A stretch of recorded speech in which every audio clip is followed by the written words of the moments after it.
dan berkata, akulah Kristus. Nabi ini akan menekankan kepada pengikutnya, Yesus itu Kristus, Kristus, Kristus. Kenapa? Karena si Kristus palsu memang datang menyatakan diri kepada si Nabi. Coba kita lihat di Matius 24 nomor 15-nya. Apabila si pembinasa keji itu duduk di tempat yang kudus. Artinya ada kedudukan yang mulia, seperti Nabi, kedudukan mulia.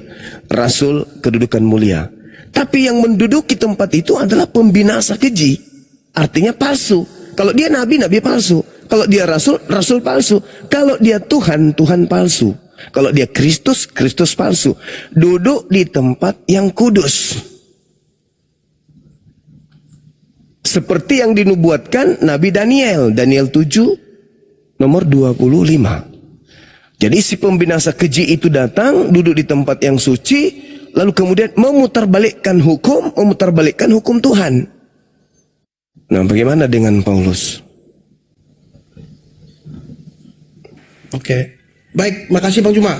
Sama-sama. Terkait dengan itu, saya ingin bertanya Bang Juma. Apakah ada secara tekstual di Al-Quran atau di hadis yang menyatakan seperti Yohanes 14 ayat 6, di mana Yesus berkata, akulah jalan kebenaran dan hidup. Tidak ada seorang pun yang datang kepada Bapa kalau tidak melalui aku. Sekiranya kamu mengenal aku, pasti kamu juga mengenal Bapakku. Sekarang ini kamu mengenal dia dan kamu telah melihat dia. Secara tekstual kira-kira ada nggak Nabi Muhammad mengatakan akulah jalan kehidupan? Seperti itu. Terima kasih. Kalau kita melihat di dalam Al-Quran surah An-Naml ya 154, Allah Subhanahu wa ta'ala kemudian menorehkan satu pengajaran kepada umat manusia melalui baginda Rasulullah Muhammad sallallahu alaihi wasallam. Dikatakan bagaimana kemudian Nabi Muhammad ini datang mengajarkan dirinya bahwasanya dialah jalan satu-satunya. Tidak ada kemudian jalan selain daripada dia setelahnya. Dikatakan bahwa kami mengutusmu, wahai Nabi Muhammad, untuk kami perintahkan menuju satu jalanku yang lurus. Makanya dikatakan dalam Ali Imran ayat 31, Kul in kuntum tuhibbunallah fattabi'uni yuhibbukumullah wa yaghfir lakum dzunubakum wallahu ghafurur rahim. Dan orang yang kemudian tidak masuk Islam sebagai jalan yang lurus diterangkan bahwasanya dia adalah pendusta. Wa man azlamu mimman iftara 'alallahi al-kadziba wa huwa yud'a ilal Islam. Al-Qur'an surah As-Saff ayat 7. Kemudian As-Sukruf ayat 61, jalan lurusnya, satu-satunya jalan lurus itu adalah mengimani bahwa Nabi Isa itu datang sebagai pertanda. Kedatangannya yang kedua sebagai pertanda datangnya hari kiamat.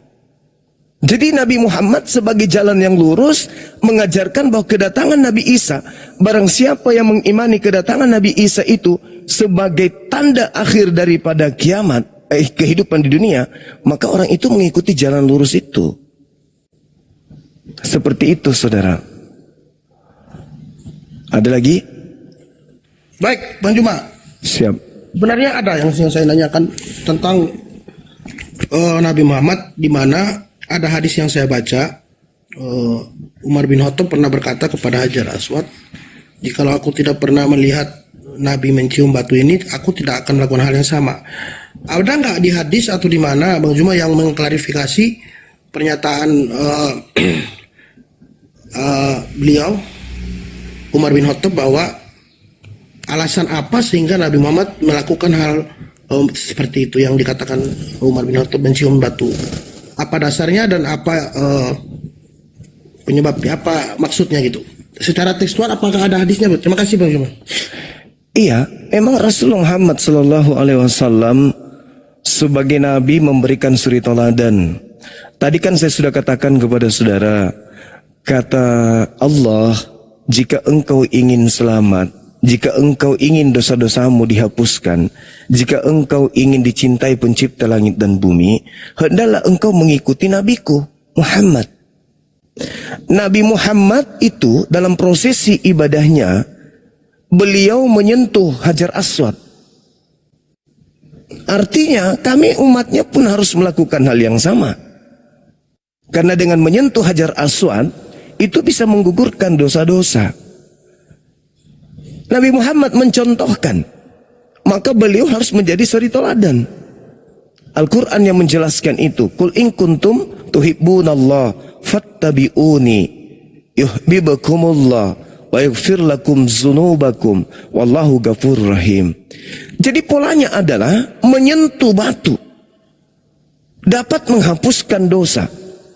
Tetapi bukan berarti batunya yang menghapus dosa, tapi amalan, pekerjaannya, perjalanan kita secara jasmani dan rohani dari Indonesia ke sana mengikuti apa yang Rasulullah contohkan. Maka perbuatan itu ridha karena Allah, ikhlas karena Allah, menghapuskan, menggugurkan dosa-dosa.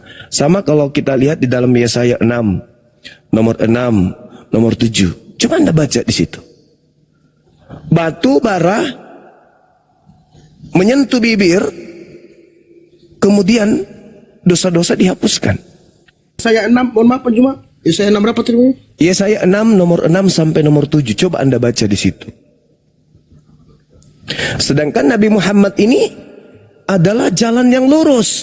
Wa anna hadza sirati mustaqima fattabi'un. Nabi Muhammad ini adalah sungguh jalan yang lurus. Apabila orang datang setelah Nabi Muhammad datang dan orang itu memilih jalan selain daripada jalan yang ditunjukkan kemudian oleh Allah, yaitu mengikuti Nabi Muhammad, maka orang itu berada pada jalan yang dicerai-beraikan. Al-Quran surah An-Naml ayat 153. Wa anna hadza siratun mustaqima fattabi'un. Itu kata Allah. Wa la tattabi'us subula fatafarraq. Apabila orang itu kemudian memilih jalan selain daripada jalan yang ditunjukkan Nabi Muhammad, an sabili zalikum wasaqum bihi la'allakum tattaqun. Itu kata Allah. Maka orang-orang ini akan berada pada jalan yang bercerai-berai. Coba Anda lihat, Katolik, Protestan, kemudian muncul Advent, kemudian Pantekosta, kemudian ada yang lain-lain sebagainya. Selain daripada memilih jalan lurus yang didatangkan oleh Nabi Muhammad, yaitu dinul Islam, Allah mengatakan jalan yang kamu ikuti yang lain selain daripada Islam ini yang akan mencerai-beraikan jalanmu itu sendiri. Nah, itu fakta real. Itu fakta real. Nah, silakan Anda baca Yesaya 6, nomor 6 sampai nomor 7. Wah, benar Bang Juma, mantap, udah saya baca. Itu. Oke. Begini, ya terima kasih udah jelas Bang Juma.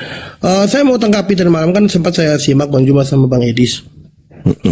Tentang di mana orang bertanya kepada Nabi, apakah jika engkau setelah mengucapkan la ilaha illallah maka engkau pasti masuk surga walaupun mencuri kan. Tapi di hadis yang saya baca ini bertentangan seperti ini saya bacakan. Ketegasan Rasulullah dalam menegakkan hukum yang adil. Suatu hari seorang wanita bangsawan dari Bani Maksum terbukti telah mencuri. Namun orang-orang bingung dan saling berpikir bahwa wanita itu sepertinya harus dihukum lebih ringan karena kedudukannya seorang bangsawan begitu. Kemudian Rasul mendengar dan berkata kepada mereka, "Hai manusia, sesungguhnya yang membinasakan orang-orang sebelum kalian adalah apabila seorang bangsawan terbukti menyusul mereka membiarkan, sedangkan apabila orang lemah dan miskin mencuri, mereka tegakkan hukumannya demi Allah. Andaikan Fatimah putriku terbukti mencuri, saya akan potong tangannya." Jadi poinnya di sini, bahkan putrinya sendiri Fatimah, jikalau terbukti mencuri, Nabi berkata, "Aku akan memotong tangannya." Jadi berbanding ini ya dengan yang dikatakan Bang Edis ya. Terima kasih Bang Juma. Oke. Jadi gini, saudara, kaidah di dalam Islam itu diterangkan di dalam Al-Quran surah An-Nisa ayat 48. A'udzubillahi minasyaitonirrajim. Inna Allah la yaghfiru ayyusrika bi wa yaghfiru ma duna dzalika liman yasha. Jadi Allah menerangkan sesungguhnya Allah tidak mengampuni dosa. Ya, tidak akan mengampuni dosa karena mempersekutukan dirinya. Tidak ada pengampunan dosa karena mempersekutukan Allah. Lalu Allah mengatakan, selain dosa tersebut aku ampuni. Aku ampuni. Jadi kalau mencuri itu memang dilarang, tidak boleh. Dan berzina itu juga dilarang. La taqrabus zina, mendekatinya pun tidak boleh.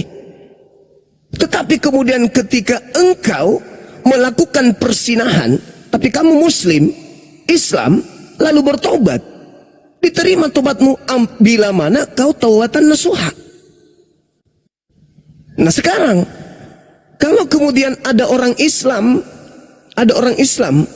kemudian berzina, lalu meninggal dunia, dalam kehidupannya kemudian beliau beramal soleh, tapi dia pernah berzina, diampuni enggak oleh Allah? Diampuni, karena dia tidak menyekutukan Allah, tidak menyembah selain kepada Allah, dosanya diampuni. Allah Subhanahu wa ta'ala menjelaskan di dalam Al-Quran surah At-Taghabun ayat 9, itu sering saya sampaikan. Semua kemudian dosa-dosa yang dilakukan oleh umat Islam, ketika kemudian dia beramal soleh, beriman kepada Allah, wa man yu'min billah wa ya'mal salih yukaffir anhu sayyi'ati, kata Allah, wa yudkhilhu jannatan tajri min tahtihal anhar khalidina fiha zalikal fawzul azim. Kenapa dikatakan itulah kemenangan yang agung, itulah kemenangan yang mulia? Apa kemenangan agung itu? Ketika orang itu meninggal dalam keadaan Islam, tapi dia punya dosa, yes.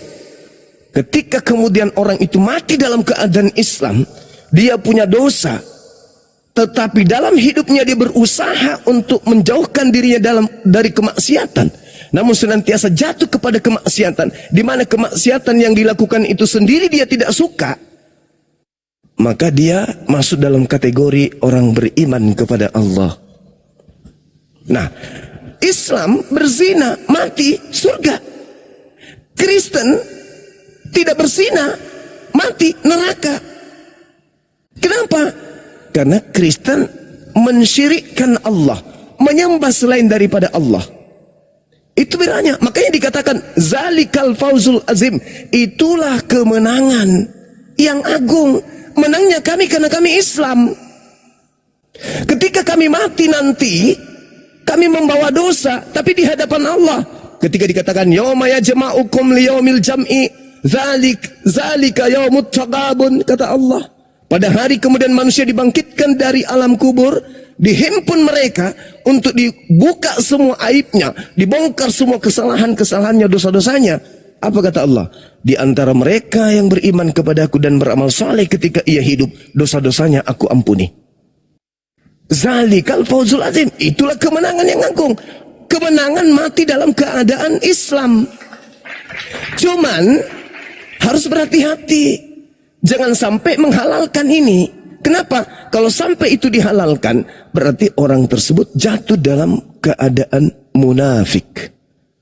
Saya kan Islam, mati pasti masuk surga. Bukan begitu polanya. Yang diminta oleh Allah dihapuskan dosa-dosanya, wa man yu'min billah wa ya'mal salihah yukaffir anhu sayyi'ati, kata Allah, wa yudkhilhu jannah tajri min tahtihal anhar. Nah, itu kata Allah tuh, khalidina fiha abada. Yang beriman, orang beriman itu tidak memudahkan jasadnya untuk berzina. Orang yang beramal soleh itu tidak memudahkan dirinya untuk berzina. Itu. Orang yang beriman beramal soleh ketika dia berzina, dia akan menyesal seumur hidupnya. Dan kemudian menajiskan dirinya untuk melakukan hal tersebut. Kapan dia menganggap sepele zina itu, menganggap sepele kemudian mencuri itu, dia tidak masuk dalam kategori beriman. Dia tidak masuk dalam kategori beramal soleh. Tetapi orang yang menggampangkan kemudian satu kemaksiatan, munafik. Seperti itu, saudara. Jadi kuncinya, kesimpulannya adalah, apakah semua umatmu akan masuk surga? Yes. Meskipun dia mencuri? Ya. Meskipun dia berzina, ya. Meskipun dia berampok, ya. Selama mereka beriman dan beramal saleh. Pertanyaannya, bagaimana orang itu bisa dikatakan beriman kalau dia berzina? Bagaimana mau dikatakan orang itu beramal saleh kalau dia berzina? Kalau dia mencuri? Tidaklah dikatakan beriman pada saat dia berzina. Maka ketika dia bertaubat kepada Allah, barulah masuk dalam kategori beriman. Ketika dia beriman, bertaubat kepada Allah, berarti dia tidak lagi memiliki niatan untuk melakukan. Seperti itu, Bung. Jadi di Islam itu tidak segampang yang kita kira. Karena orang beriman itu kategorinya ya orang yang takut kepada Allah, bertakwa mereka. Namun kata Allah, zalikal fawzul azim, itu adalah kemenangan yang agung. Kenapa? Karena umat Islam ini mewarisi surga. Kada aflahal mu'minun, beruntunglah orang-orang mukmin itu. Ulaika hum, siapa mereka ini? Mereka yang mewarisi surga Firdaus. Gitu saudaraku. Jadi kalau di Kristen nih, kalian melakukan perbuatan baik aja terus, mulai dari lahir sampai kalian mati, tapi menyembah kepada selain pencipta langit dan bumi, neraka jahanam, khalidina fiha abada, kekal di dalamnya selama-lamanya. Kenapa? Anda tidak menyembah kepada pencipta. Makanya Yesus mengatakan kan, Yohanes 17 nomor 3, simple loh itu. Kalau saudara Kristen saya tidak ngeyel, saudara Kristen saya ini tidak dipengaruhi oleh si Kristus yang datang di padang gurun, ketika Yesus berkata, hidup kekal itu adalah mereka mengenal engkau satu-satunya Tuhan. Tuh. Berarti kita tidak boleh mengangkat yang lain. Ada orang mau membangkitkan orang mati, kita angkat yuk. Sama seperti Tuhan. Ada loh yang mati demi dosa-dosa kita, kita angkat yuk sehakikat dengan Tuhan. Tidak bisa. Yesus menggariskan Yohanes 17 nomor 3, hidup kekal itu adalah mereka mengenal engkau, bukan mengenal aku. Mengenal engkau satu-satunya Theos, satu-satunya Bapa, satu-satunya Elohim, satu-satunya Khalik pencipta. Dan, nah tuh, dan apa? Dan apa?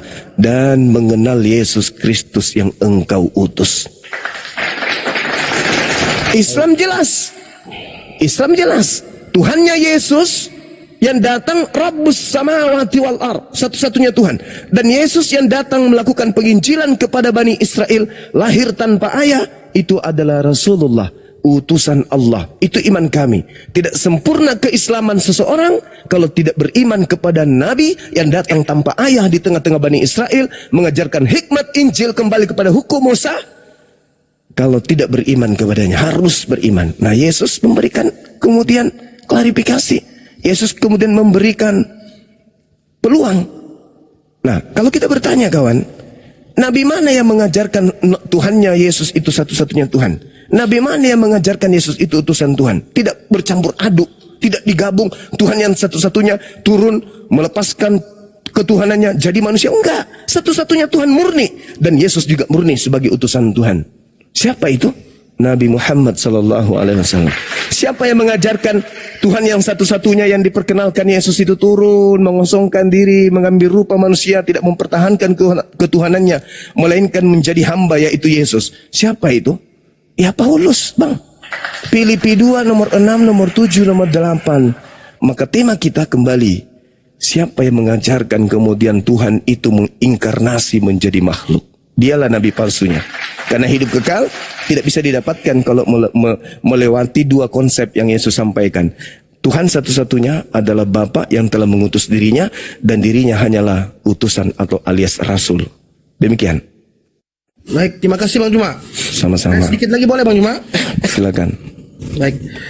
Seperti di Matius 15:24, tentu kita sepakat di mana Yesus diutus hanya untuk Bani Israel atau domba-domba yang tersesat di bangsa Israel. Nah, apakah ada secara eksplisit atau tekstual di Al-Quran juga yang menyatakan bahwa Nabi Muhammad diutus untuk seluruh umat-umat manusia? Sedangkan saya belum dapatkan ayatnya Bang Juma. Terima kasih. Oke, baik. Di dalam Al-Quranul Karim dijelaskan di dalam surah Asy-Syura, wa innaka latahdi. Surat keberapa Bang Juma? Bab? Asy-Syura ayat 52. Asy-Syura ayat 52, kalau nggak salah surah ke 42. Nabi Muhammad diutus oleh Allah. Apa kata Allah? Wa innaka latahdi ila siratim mustaqim, dan engkau membimbing seluruh umat manusia kepada jalan yang lurus. Seluruh. Di dalam An-Nahl ayat 44. Aku wahyukan Al-Quran kepadamu, wahai Nabiku Muhammad, agar engkau mengajarkan kepada seluruh umat manusia apa yang harus mereka kerjakan di atas muka bumi. Kaitannya hubungannya kepadaku dan kaitannya hubungannya kepada sesama makhluk. Bil bayyinati waz zubur wa anzalna ilaika dzikr litubayyana linnas. Anda manusia kan? Maka Nabi Muhammad diutus untuk saudara. Sedangkan Yesus, jangankan untuk dirinya, berdoa pun Yohanes 17 nomor 9. Aku berdoa bukan untuk mereka, untuk dunia. Aku berdoa hanya untuk murid-muridku, Bani Israel. Kita bukan Bani Israel. Jangankan kita, Bung, ketika Anda membawa Matius 15 nomor 24 itu ada tragedi yang sangat naif. Kenapa tragedi itu sangat naif? Kalau saya Kristen, membaca dalil Matius 15 itu, pecah kepala saya, Bang. Saya orang Bugis Makassar. Tidak ada darah yang sampai kepada Bani Israel. Kami berasal dari keturunan Raja-Raja Luwu. Lah, bagaimana mungkin kemudian Raja Luwu ini berasal dari keturunan Yahudi, Bani Israel, Bani Yakub? Enggak ada. Nggak ada sejarah dari silsilah keturunan kami itu sampai kepada Bani Israel. Nggak ada. Jadi ketika membaca dalil itu, ada seorang perempuan Kanaan percaya kepada Yesus, percaya sampai dia merangkak menuju kepada Yesus hanya untuk berbicara demi untuk menyelamatkan anaknya yang lagi sakit. Apa kata Yesus? Usir perempuan itu. Dari tadi dia mengikuti kita dengan cara berteriak-teriak. Apa kata wanita itu? Guru, tolong sembuhkan anakku. Kata Yesus, tidak pantas roti itu dirinya, tidak pantas Yesus yang diberikan untuk anak-anak Israel diberikan kepada bangsa lain, diberikan kepada guguk. Apa kata wanita itu?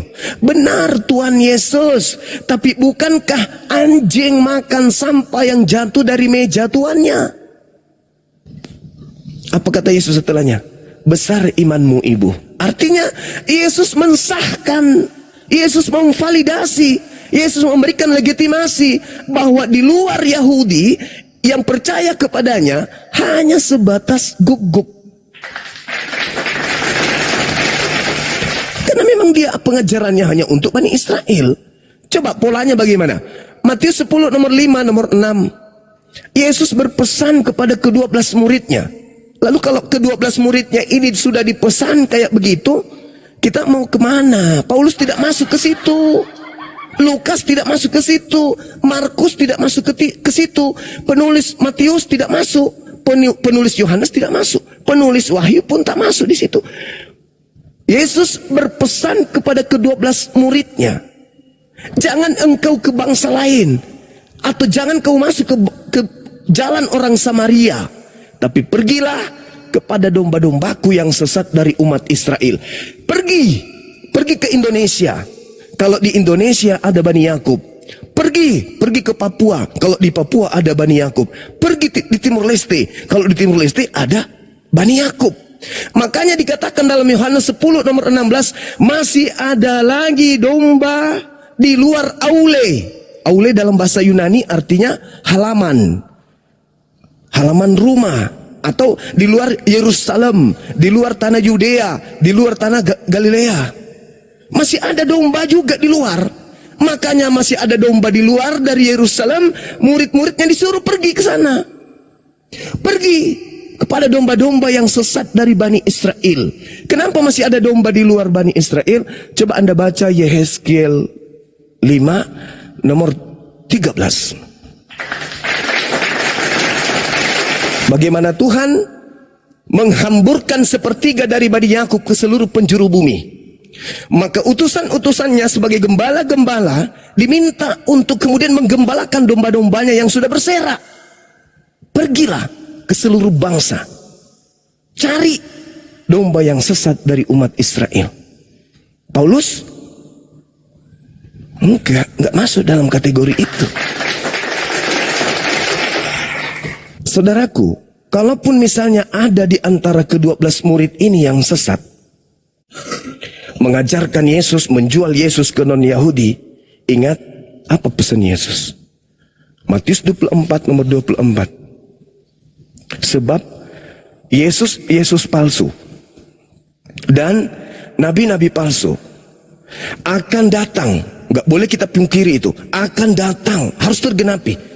Akan datang dan melakukan banyak mujizat, sekiranya mungkin menyesatkan juga orang-orang pilihan. Siapa orang pilihan? Ke-12 murid Yesus. Yohanes 6 nomor 70. Bukankah aku yang memilih kalian orang pilihan yang 12 ini? Satu di antaramu adalah iblis. Jadi kemungkinan besar kalau ada murid Yesus atau namanya sama dengan murid Yesus, atau anggaplah itu murid Yesus, maka berhasil nubuatan itu, yaitu Yesus palsu telah menyesatkan murid asli. Kristus palsu dan nabi palsu akan datang melakukan banyak mukjizat, sekiranya mungkin menyesatkan murid-murid pilihan juga. Waspadalah. Makanya penekanan Yesus itu, kata waspada itu fokus kepada muridnya, karena murid ini pun berpotensi disesatkan oleh Yesus yang palsu. Itulah yang terjadi. Makanya muncul agama saudara. Makanya tema ini kita angkat. Sederhana, Bung, sederhana.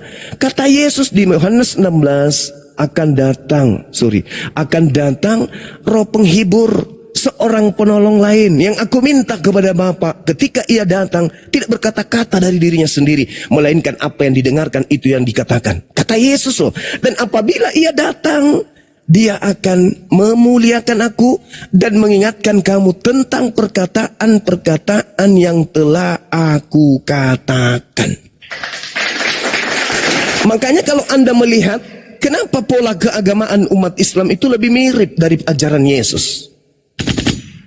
Karena roh kebenaran ketika datang kepada Nabi Muhammad mengajarkan pola ibadah yang Allah berikan kepada nabi-nabi sebelum Nabi Muhammad. Seluruh nabi sujud dalam beribadah. Bani Israel melalui kakek mereka Nabi Abraham alaihissalam diajarkan bertauhid satu Tuhan. Kemudian diajarkan berkurban hewan. Kemudian diajarkan bersunat. Pola ini ada di agama kami. Ketika roh kebenaran itu datang, kata Yesus, dia akan mengingatkan. Apa yang pernah aku katakan kepadamu? Satu aja kita ambil, satu aja. Di mana pernah Yesus mengatakan kalau dirinya itu adalah rasul utusan yang terkutuk? Ada? Tidak ada. Yesus mengatakan apa? Di dalam kitab saudara, Yohanes 17. Permuliakanlah aku sebagaimana kemuliaan yang engkau berikan kepadaku sebelum dunia ada. Berarti Yesus itu, subhanallah, manusia mulia. Bahkan dikatakan di dalam Yohanes 1 nomor 14, firman itu telah menjadi daging, dan daging ini yang adalah anak Maria adalah manusia yang diberikan kemuliaan. Makanya dalam Al-Quran ketika Nabi Muhammad datang, Roh Kudus kepadanya, orang jahil yang tidak pernah kemudian mengenal Torah, mengenal Injil, mengenal Yesus sedikit pun tidak pernah. Nabi Muhammad kemudian mendapatkan wahyu. Apa kata wahyu itu? Inni abdullah ataniyal kitab wa ja'alani nabiyan. Yesus yang kalian katakan terkutuk itu dikatakan di dalam Al-Quran, beliau hamba Allah yang suci. Beliau yang diberikan kitab, beliau yang ditetapkan menjadi nabi bagi Bani Israel. Manusia suci. Aku diberkati dimanapun aku berada, kata beliau. Berarti dia suci. Adakah itu pernah dikatakan oleh Yesus kalau dirinya itu adalah berasal dari ilahi? Yang berasal dari ilahi adalah manusia, makhluk yang suci. Berarti yang mati terkutuk di atas salib itu siapa, Rek? Roh Kudus itu ketika datang memuliakan aku, bukan menghinakan aku. Nabi Muhammad lisannya seluruhnya. Al-Quran ketika dia berbicara, malah ada satu surah yang dikatakan surah Maryam di dalam Al-Quran yang menceritakan betapa mulianya Nabi Isa alaihissalam, sosok yang lahir tanpa ayah itu. Terkemuka dia di dunia dan di akhirat. Sekarang Bung, sekarang nih, kalau seluruh manusia anak keturunan Adam kita kumpulkan, Yesus pun hadir di situ kan? Karena seluruh keturunan Adam, Yesus hadir. Kemudian seluruh dosa-dosa yang ada pada keturunan Adam itu dikumpul, lalu ditumpuk di atas pundaknya Yesus. Pertanyaannya, di antara seluruh manusia yang hadir di situ, termasuk pembunuh, perampok, pemerkosa, siapa manusia yang paling banyak dosanya? Siapa manusia yang paling hina? Siapa manusia yang paling buruk? Yesus. Ini yang dikatakan mulia. Ketika ia datang, maka dia akan memuliakan aku. Makanya umat Islam ketika mengatakan nama Isa disambung alaihi salam. Apa artinya alaihi salam? Kepadanya keselamatan, bukan kutuk. Coba Anda baca Galatia 3 nomor 13 itu bikin perih. Kristus telah menebus kita dari kutuk hukum Taurat dengan jalan menjadi katara, bahasa Yunaninya. Kutuk dengan jalan menjadi kutuk karena kita. Sebab ada tertulis, terkutuklah Yesus yang mati digantung di atas salib. Na'udzubillah tsumma na'udzubillah. Ketika ia datang, dia akan memuliakan aku. Kok ini malah dikutuk? Ditanya, wahai saudaraku Kristen, ya paman, apa dosa Yesus? Sebutkan satu. Tak ada. Apa kesesatan Yesus? Sebutkan satu. Tak ada. Apa kesalahan Yesus? Sebutkan satu. Tak ada. Apa kehilapan beliau? Sebutkan satu. Tak ada. Lalu kalau tak ada, kenapa dia yang harus dikutuk sih? Bukankah Allah mengatakan di dalam kitab Mazmur 38, aku tidak akan meninggalkan orang-orang yang kukasihi. Inilah anakku yang kukasihi, kepadanya aku berkenan. Bahkan Yesus pun melontarkan kalimat yang sama. Yohanes 8 nomor 29. Dia yang mengutus aku tidak membiarkan aku seorang diri. Dia senantiasa menyertai aku, sebab aku selalu melakukan apa yang berkenan terhadap dirinya. Makanya dikatakan di dalam Al-Quran surah Maryam, aku selalu diberkati dimanapun aku berada, sebab aku senantiasa melakukan apa yang berkenan terhadap Bapakku. Kata siapa? Kata Nabi Isa alaihissalam. Sama. Dia yang mengutus aku tidak membiarkan aku seorang diri. Dia akan selalu menyertai aku, disebabkan aku selalu melakukan apa yang berkenan terhadap dirinya. Subhanallah. Islam ketika menyebut oknum ini alaihi salam, atasnya keselamatan. Kalau kalian nangis, kenapa menangis?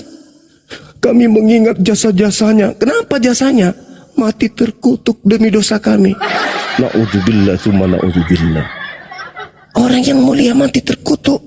Padahal Tuhan mengatakan di dalam Amsal 6 nomor 16, 6 perkara yang aku benci, bahkan 7 kekejian di dalam hatiku, yaitu menumpahkan darah orang yang tidak bersalah. Jadi membunuh orang mulia, membunuh orang suci, menamparnya, meludahinya, nonjok mukanya, menelanjanginya, menggantungnya, menombaknya, membunuhnya. Itu adalah kekejian pada hati Tuhan, pada diri Tuhan. Sedangkan kita umat Islam ini mendudukkan beliau adalah manusia suci. Ada penyaliban, ada. Siapa yang disalib? Jangan tanya Quran. Lalu siapa yang harus kita tanya? Tanya saudara Kristen. Menurut Bible, yang disalib ini adalah manusia terkutuk. Sebab ada tertulis, terkutuklah dia. Siapa dia yang terkutuk ini? Baca Ulangan 27 nomor 25. Terkutuklah orang yang makan suap. Ada yang lapor di bawah komal kita ini. Santai kawan, santai, kita nggak hujat loh. Oke, mungkin ada tanggapan saudara Al-KTP. Baik, ya dari narasi Bang Juma udah sangat jelas ya. Jadi tidak ada perlu saya bantahkan. Cuman saya hanya ingin menyampaikan kepada teman-teman, kenapa saya selalu bertanya? Karena saya mengutip dari Matius 5:20 itu dengan jelas berkata, tertulis di situ ya, jika hidup keagamaanmu tidak lebih benar daripada hidup keagamaan ahli-ahli Taurat dan orang-orang Farisi, sesungguhnya kamu tidak akan masuk ke dalam kerajaan surga. Itulah sebabnya makanya saya harus belajar. Terima kasih banyak Bang Juma. Sepertinya udah luar biasa apa yang disampaikan. Terima kasih Bang Juma. Saya sama-sama saudara. Ya. Siap. Al-KTP sehat selalu Abang. Oke, kita naikkan saudara kita. Apakah di sini ada Edis atau ada salah satu penggawa-penggawa penghujat? Kita naikkan Kiamat mungkin, atau RK, atau Agatha, atau Lina Tidak Jaya,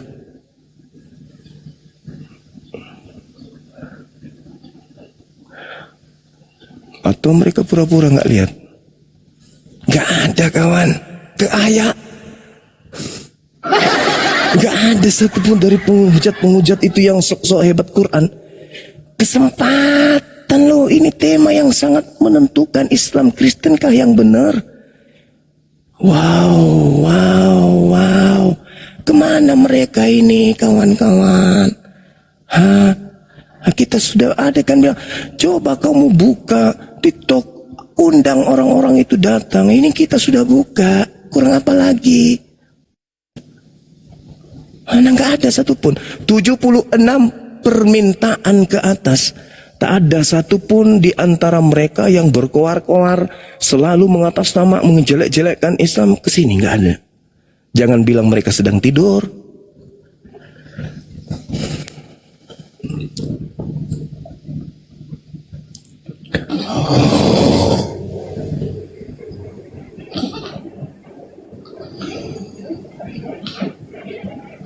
Halo saudara David.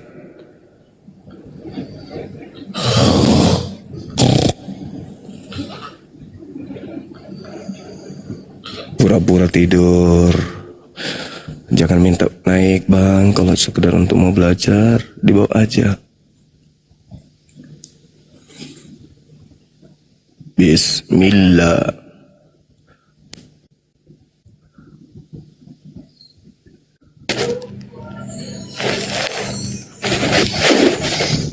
Os Walid, apa kabar? Dari sekte mana bang? Halo. Ya. Dari sekte mana? Ya? Dari sekte mana abang ini?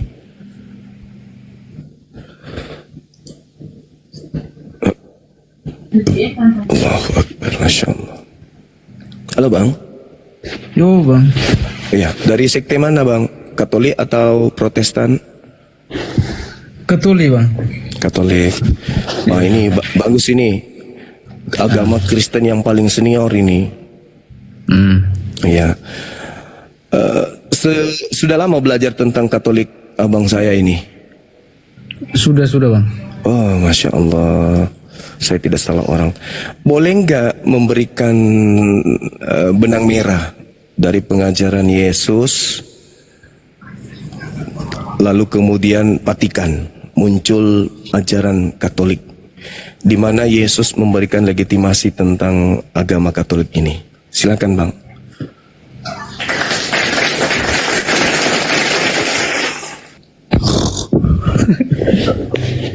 Ayo bang, jangan bercanda kita. Kita berikan edukasi kepada saudara-saudara kita. Katolik itu agama Kristen yang paling berkarisma, yang paling tua di antara seluruh agama Kristen, sekte Kristen. Nah tentu Katolik ini yang lebih tahu mana benang merahnya dari Yesus yang datang kepada Bani Israel dengan Katolik. Agama komunitas orang Barat yang pertama kali membawa nama Yesus sebagai Tuhan. Nah coba silakan saudara. Saya kurang tahu bang yang begitu-begitu. Mati meja. Jadi bagaimana mungkin Anda beragama, tapi Anda tidak tahu sejarah agama Anda itu gimana ceritanya? Yesus diangkat sebagai tokoh menjadi Tuhan di situ. Anaknya orang di Yerusalem bernama Yesus, ketika di Katolik Vatikan itu jadi Tuhan dia. Itu kenapa bisa? Di tempatnya dia hanya nabi, di tempat Anda berubah jadi Tuhan. Naik level dia, setara dengan pencipta. Filipi 2 nomor 6, nomor 7, nomor 8.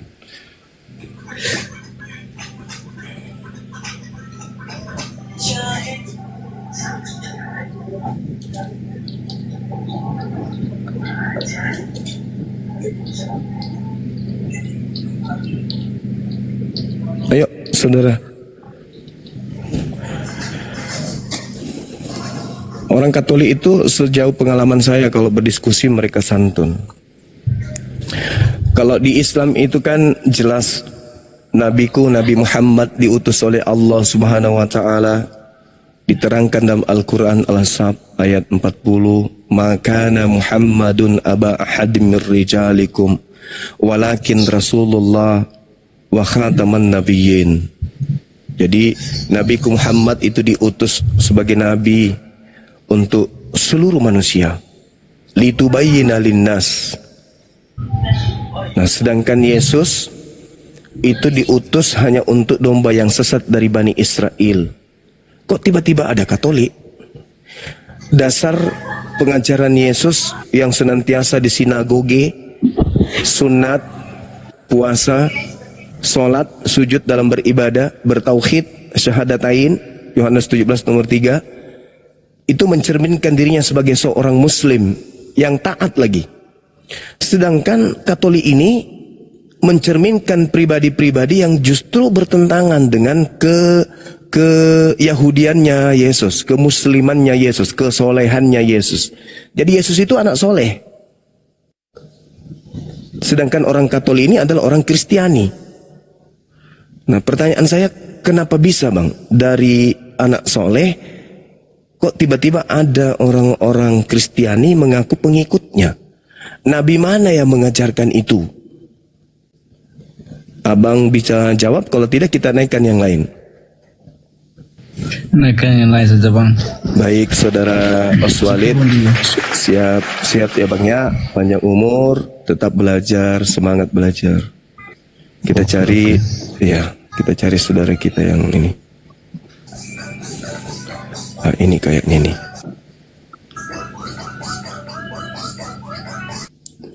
Halo Bunda Domba. Bunda Domba, apa kabar?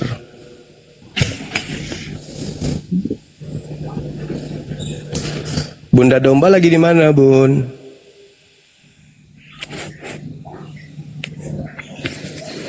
Bunda Domba lagi di mana? Aduh, kepencet kayaknya Om.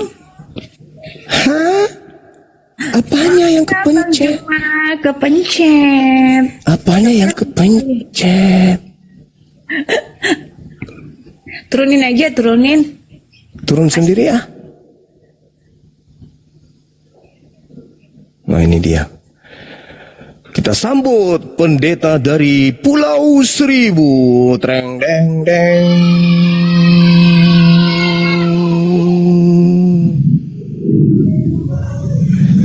Saudara John dan saudara Legino, apa kabar? Apakah hari ini sudah mencicipi makanan lezat? Alhamdulillah bang.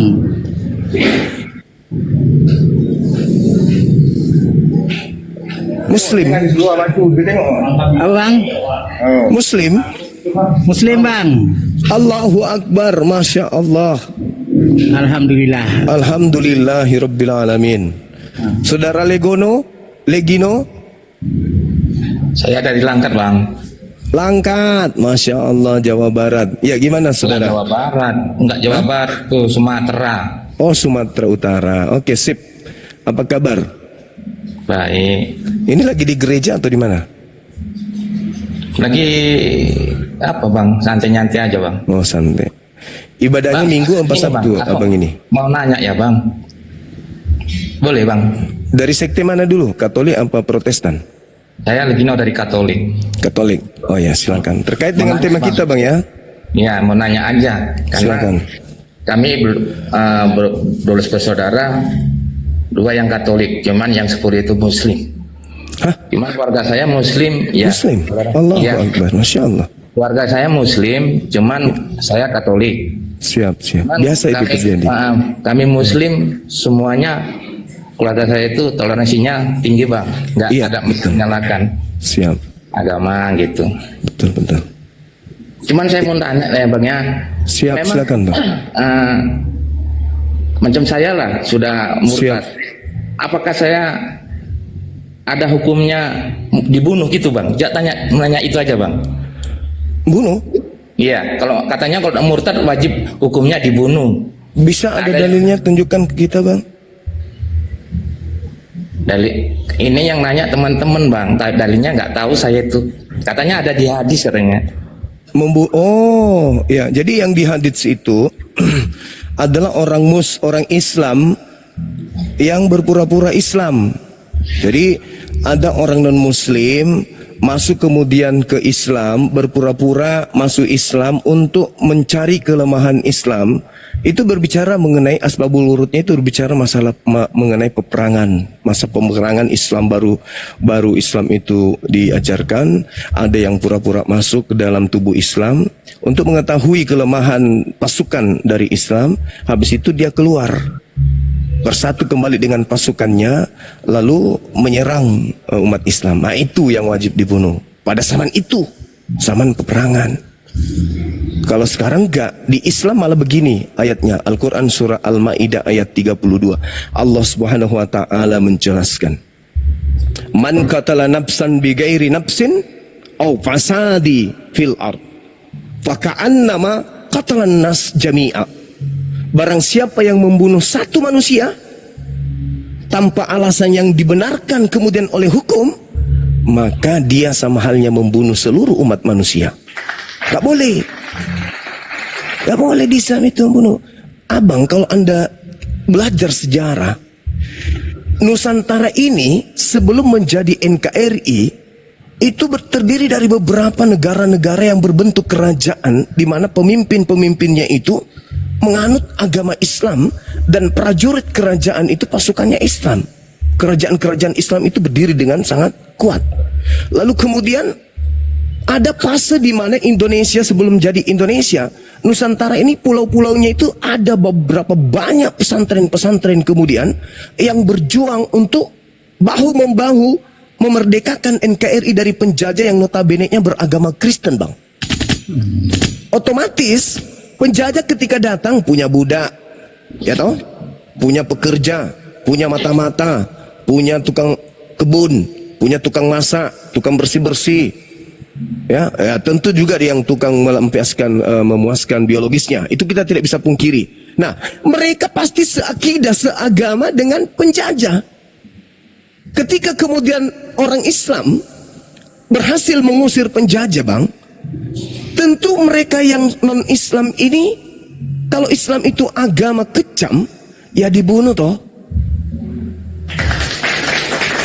Rumah-rumah ibadahnya, gereja-gerejanya diratakan toh.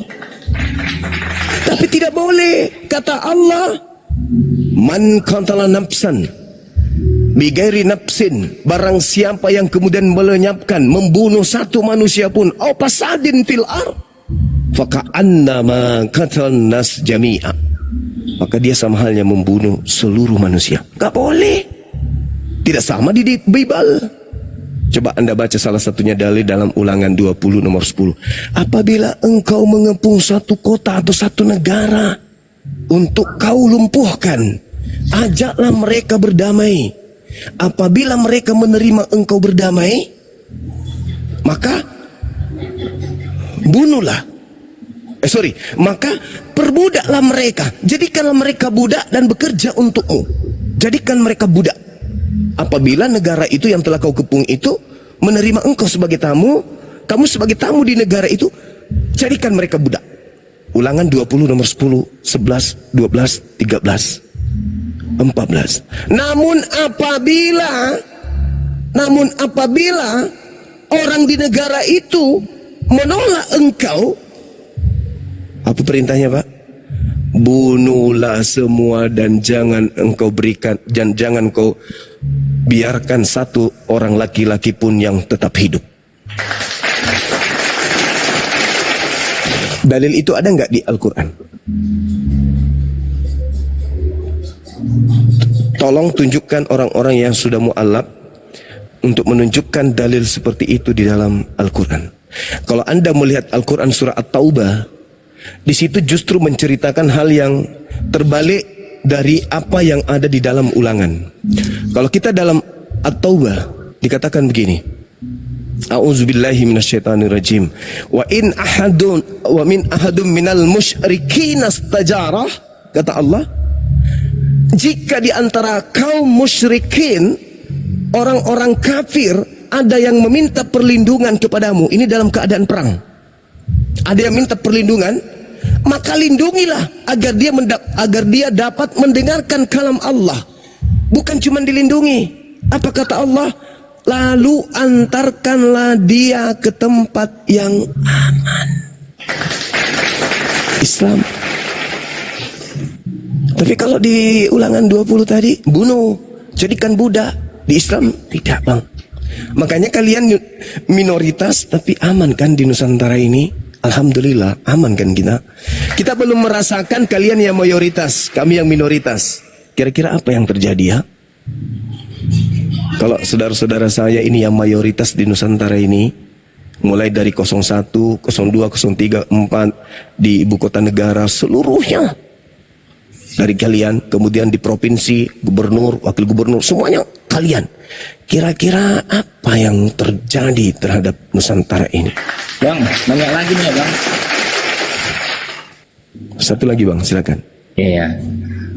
Bang, sebetulnya yang ini ya, kalau dibilang kafir-kafir itu kan rasa ringan. Sebetulnya yang dibilang kafir itu Bang, siapa Bang? Apakah muslimnya sendiri ataukah di luar muslim Bang? Itu aja nanya Bang.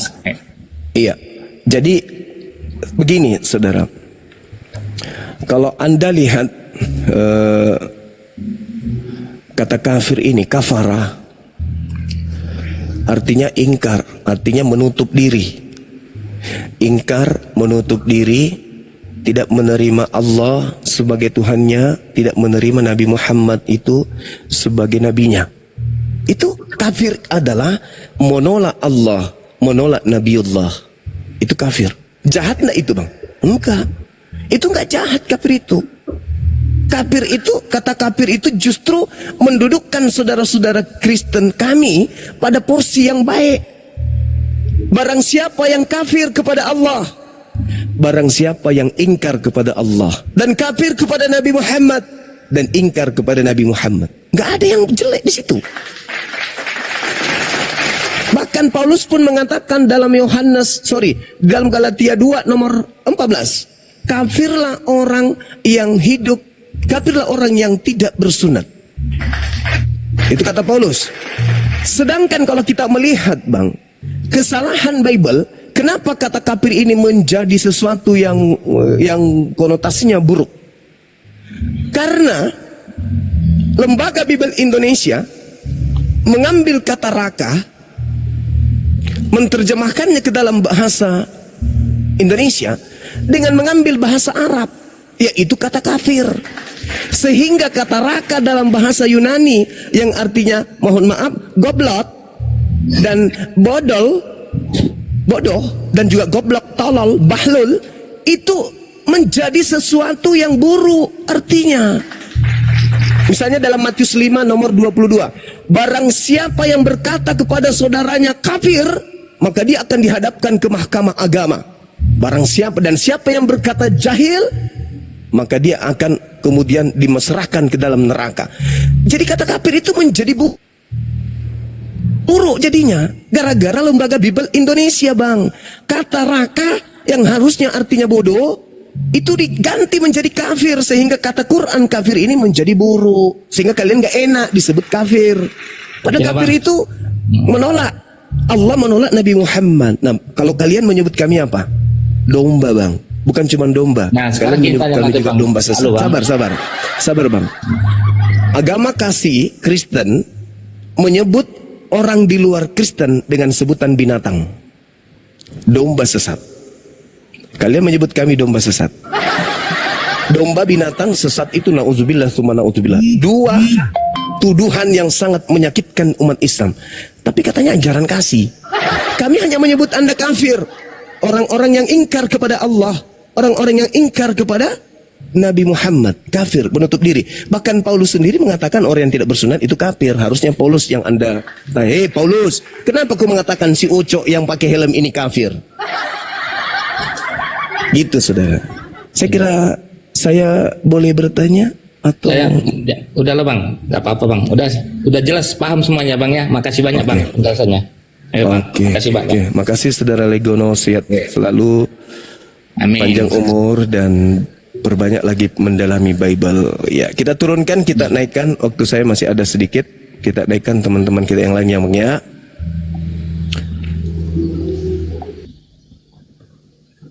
Taena murai di pikutanai. Mana di pawang murai na akutana mesa lah ako mo. Tinanaero. Ada siapa di bawah? Kok ada yang naikkan ya? Ada ini. Ada Bang Handi kah di bawah? Oh, ini kan akunnya Bang Sadli, akun yang kukasih ke dia. Artinya moderatornya banyak. Oke, selamatkan Malan. Solada, saudara. Selamat siang. Ya. Juma.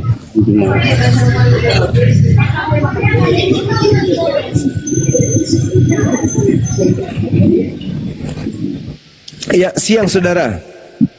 Iya, siang. Iya. Ya, gimana? Dari Katolik Bang atau dari Protestan? Ya, ke Protestan. Mahal sekali. Bang Juma. Ya, sabar Bang. Ya, silakan bernarasi Bang. Bukan saya bernarasi Bang Juma.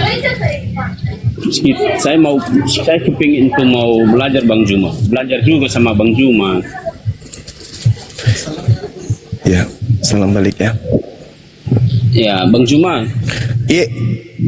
Ya, berdasarkan tema Bang Juma angkat bahwa siapa nabi palsu itu. Iya.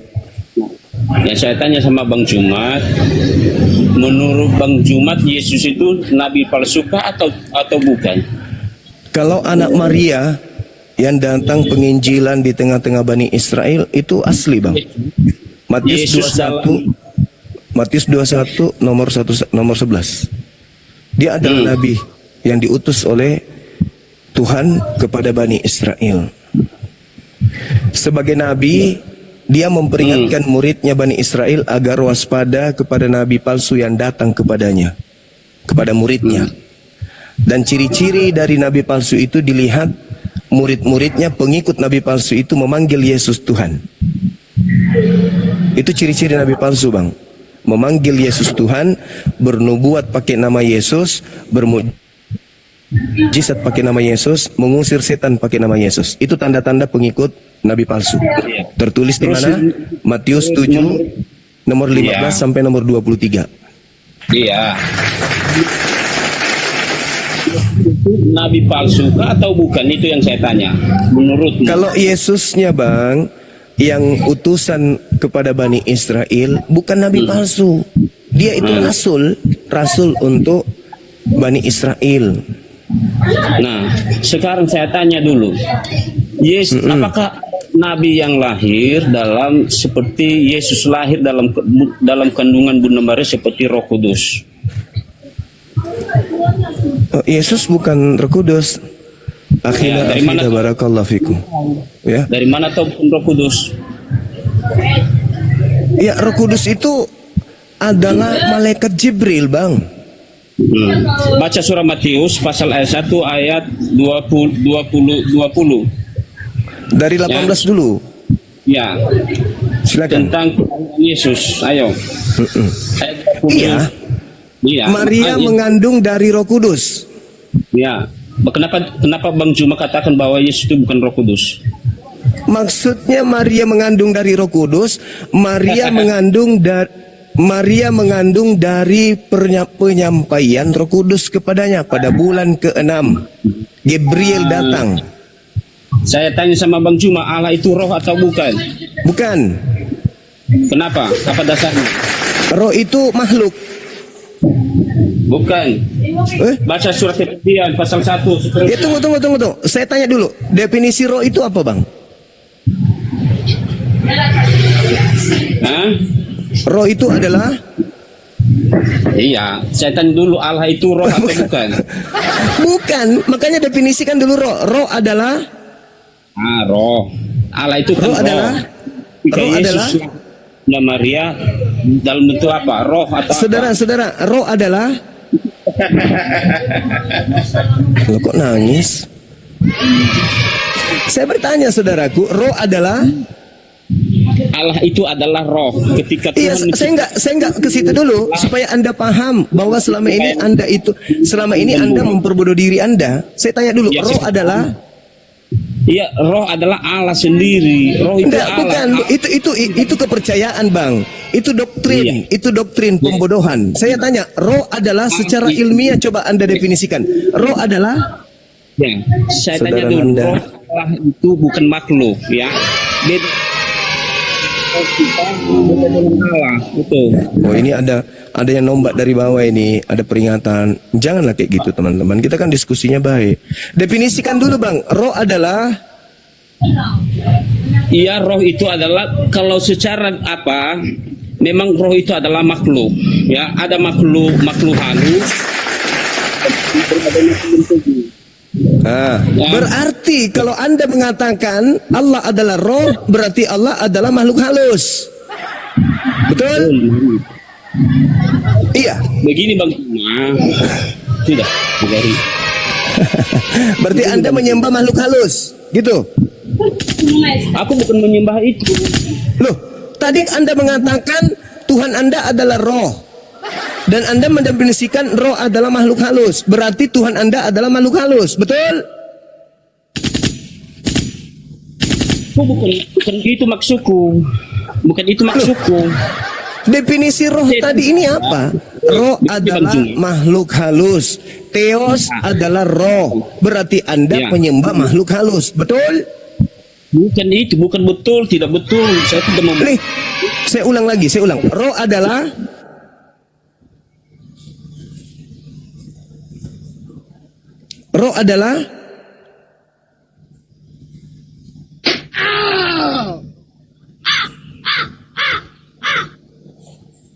ada Kasper datang. Kasper, thank you Kasper. Hantu. Ada yang kasih koin di bawah Kasper. Hantu berarti. Saudara Alduha, penyembah makhluk halus, dibuka mic-nya, Bang. Iya. Mic-nya, Bang. Di mana? Iya, Roh Bang Juma. roh adalah Dulu apa? Ya maksudku Allah itu kan roh. Ya, berarti roh. Tuhan itu adalah makhluk halus. Ya. Tuhan itu makhluk halus. Enggak, saya tanya dulu samamu. Roh jahat, roh yang baik sama enggak? Sama-sama roh. Iya, tapi sama enggak? Sama-sama roh. Iya, masalah Orang perbuatan baik, sekarang. orang baik dan orang jahat sama-sama orang. Perbuatannya yang Makanya. membedakan. Dia disebut baik Iya. karena dia berbuat baik. Dia berbuat jahat karena dia disebut jahat karena dia berbuat jahat. Begitu juga roh. Roh yang baik Nah, Allah- dan roh jahat saya tanya sama-sama roh. Nah, saya tanya dulu, roh Allah itu baik tidak? Di mana? Roh Allah itu baik tidak? Roh Allah itu datang kepada orang-orang yang baik. Yohanes 3 nomor 34. Bang Juma, yang diperbuat Yesus itu baik tidak? Baik dong, makanya kan saya sebut nabi. Makanya dia tidak terkutuk. Makanya bukan dia yang mati digantung. Karena dia Saya orang tanya baik. lagi, adakah Nabi yang lahir seperti Roh Kudus? Coba Anda baca. Coba Anda baca Coba Anda baca Begini, Bang. Kejadian. Atau saya tanya balik, Loh, adakah tadi kan dari tadi tanya. Kejadian Nabi, 6. Nabi yang mati dan bangkit kembali seperti Yesus. Tidak ada selain Yesus. Adakah Tuhan yang kemudian datang dibunuh oleh manusianya? Tidak ada selain Yesus. Betul. Saya akui. Yesus Berarti satu-satunya Tuhan yang disembah oleh manusia yang mati dibunuh manusia hanya Tuhannya Kristen. Betul? Oke, lanjut saja. Apanya lagi? Kutanya dulu abang ini. Selain Tuhannya Kristen, ada nggak Tuhan di agama-agama lain itu mati dibunuh oleh makhluk? Ada nggak? Langsung saja nanti saya tanggapi dengan waktu yang panjang itu. Sudah selesai itu pertanyaan saya, silakan. Oke. Yesus satu-satunya Tuhan yang mati. ya. Begitu dong. Benar.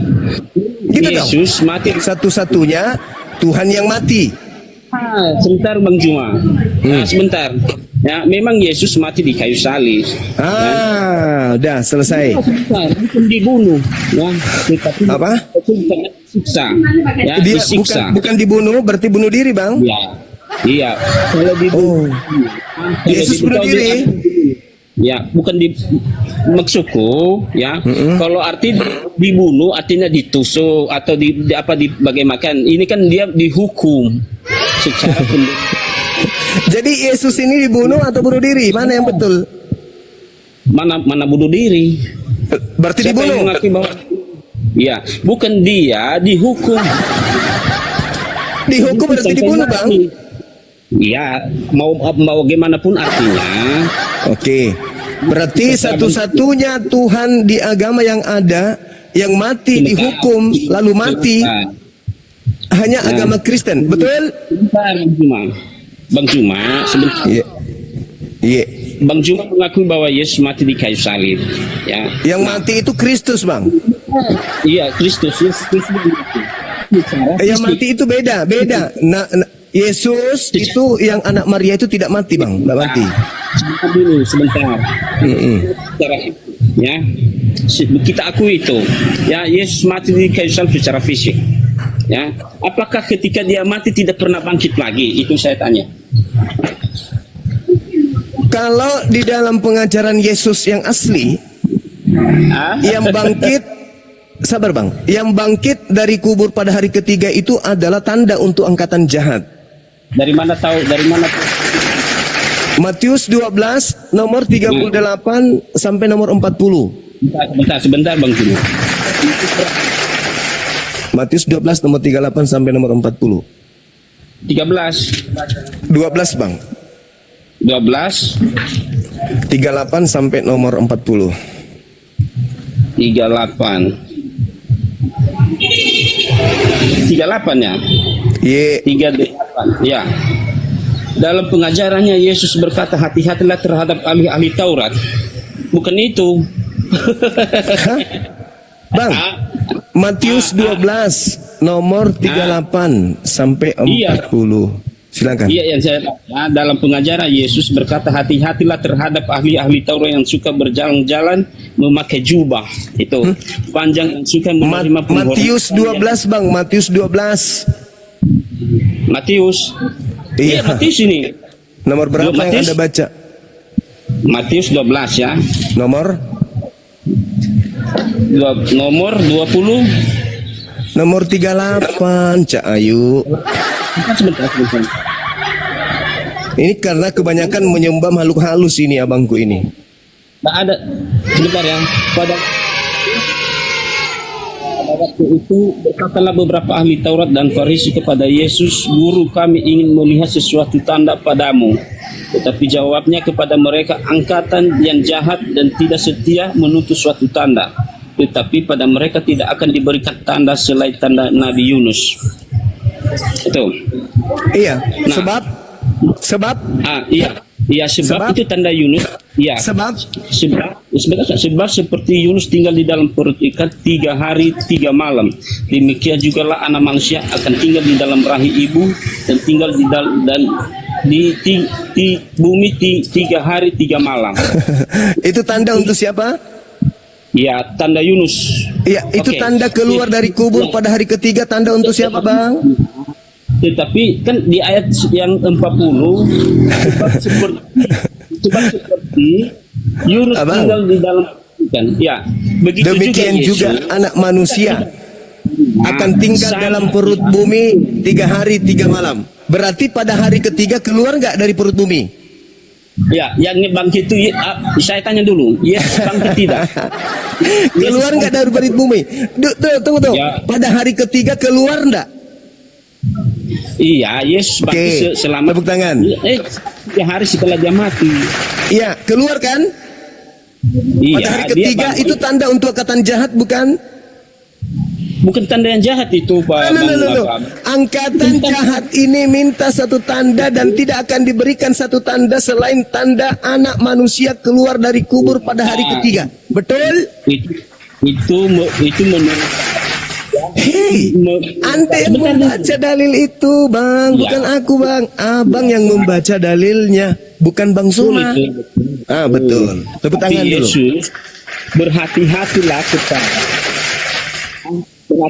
kepada nabi-nabi palsu. Itu maksudnya itu. Iya, Karena nanti setelah dengar Bang, nanti setelah keluar dari kubur, anak manusia ini keluar dari kubur, disitulah kemudian muncul penyesatan. Anda akui dulu. Yesus berkata, angkatan jahat ini minta satu tanda dan tidak akan diberikan satu tanda apapun selain anak manusia keluar dari kubur pada hari ketiga. Betul? Begini Bang Yunus. Bilang dulu betul. Sebentar. Bilang dulu betul. Ya, jangan kita Kali ini saya maksa Anda untuk mengatakan betul. Iya. Betul? Iya, Yesus mengajarkan kepada murid-muridnya, kepada Bukan orang murid banyak. ini orang Farisi bertanya, berikan kami tanda. Yesus berkata, angkatan jahat dan angkatan tidak setia ini minta satu tanda dan tidak akan diberikan satu tanda apapun selain tanda Yunus, sebab Yunus 3 hari 3 malam dalam perut ikan, demikian juga anak manusia akan berada dalam perut bumi 3 hari 3 malam. Betul? Begini Bang Juma, Begini lagi. Itu Betul enggak? Saya paksa Anda dulu. Angkatan jahat minta tanda dan tanda yang diberikan adalah manusia, anak manusia keluar dari kubur pada hari ketiga. Betul? 2000. Aku nggak Betul mau nggak, betulkan itu. Bang. Itu tidak Betul betul. nggak, Bang? Itu lain yang kamu tafsirkan. Betul enggak? Lain yang Betul kamu enggak? tafsirkan. Betul tidak ada anak manusia keluar dari kubur? Iya, keluar bagaimana? Loh, tadi dalilnya Keluar bagaimana? pada hari ketiga anak manusia keluar dari kubur. Betul? Enggak, saya tanya dulu. Bagaimana keluar bangkit atau bagaimana? Katanya Bagaimana? bangkit, Abang. Kalau bangkit berarti keluar dari kubur. Betul? Iya, betul. Itu tanda Keluar- untuk siapa? Itu tanda untuk siapa? Ya, yang bangkit itu siapa? Yunus kah atau Yesus? Itu tanda untuk siapa? Enggak, yang bangkit itu. Yesus. Iya, anak manusia bangkit pada hari ketiga dari kubur, keluar dari kubur, itu tanda untuk siapa? Jangan salah. Yang bangkit Abangku, itu bukan abang, Ya. abang Yesus. duha, tolong jujur pada kebenaran. Abang duha, ini kita lagi ditonton banyak orang. Tanya dulu. Saya tanya dulu. Angkatan jahat ini minta satu tanda dan tidak akan diberikan satu tanda kecuali tanda Iya. anak manusia pada hari ketiga keluar dari kubur. Betul tidak? Iya, itu siapa? Siapa yang keluar itu? Anda mengatakannya Yesus, betul? Iya, Yesus iya. Tapi keluar enggak dari kubur? Dia keluar, dia bangkit. Oke, Iya, baik. kenapa? Kata Yesus di dalam Yohanes 12 nomor 31. Sekarang berlangsung penghakiman atas dunia. Sekarang juga penguasa dunia ini akan dilemparkan keluar. Siapa penguasa dunia yang dilemparkan keluar? Ya, sebentar. Matius berapa tadi itu? 12 nomor 31. Oke. Penguasa Iya, dunia dilemparkan keluar. Siapa penguasa dunia ini? Sebentar dulu, sebentar. Matius pasal 12. Yohanes 12 nomor 31. Sekarang juga dunia akan dihakimi. Yohanes. Sekarang oke. juga penguasa dunia. Sekarang juga penguasa dunia yang adalah iblis dilemparkan keluar. Keluar dari mana? 3 hari 3 malam dalam perut Iya. bumi. Oke, sudah Bang. Yang keluar dari perut bumi, kata Yesus, adalah iblis. Oke, Bang Juma. Iblis bangkit dari kubur pada hari ketiga sebagai tanda untuk angkatan jahat. Bang Juma, yakin gak ya bahwa Yesus itu telah bangkit? Yang keluar dari kubur itu adalah iblis. Mana suratnya? Yohanes 12 nomor 31. Oke, saya baca ya. Silakan Anda baca. Yohanes pasal 12 ayat 31. Yes. Bentar. 20:31. Sekarang berlangsung penghakiman atas dunia ini, sekarang juga penguasa dunia ini akan dilemparkan keluar. Dan aku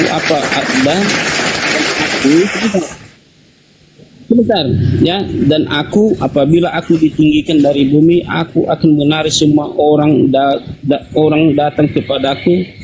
Di mana ada di situ Bang Juma? Mana ada? Siapa yang dilemparkan keluar? Bukan itu maksudnya Bang Juma. Jangan apa ya?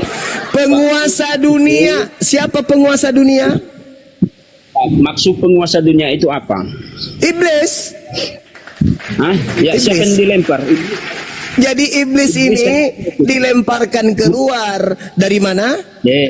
Bang Juma, Dari yang kubur. penting dalam maksud bukan Yesus yang dilempar.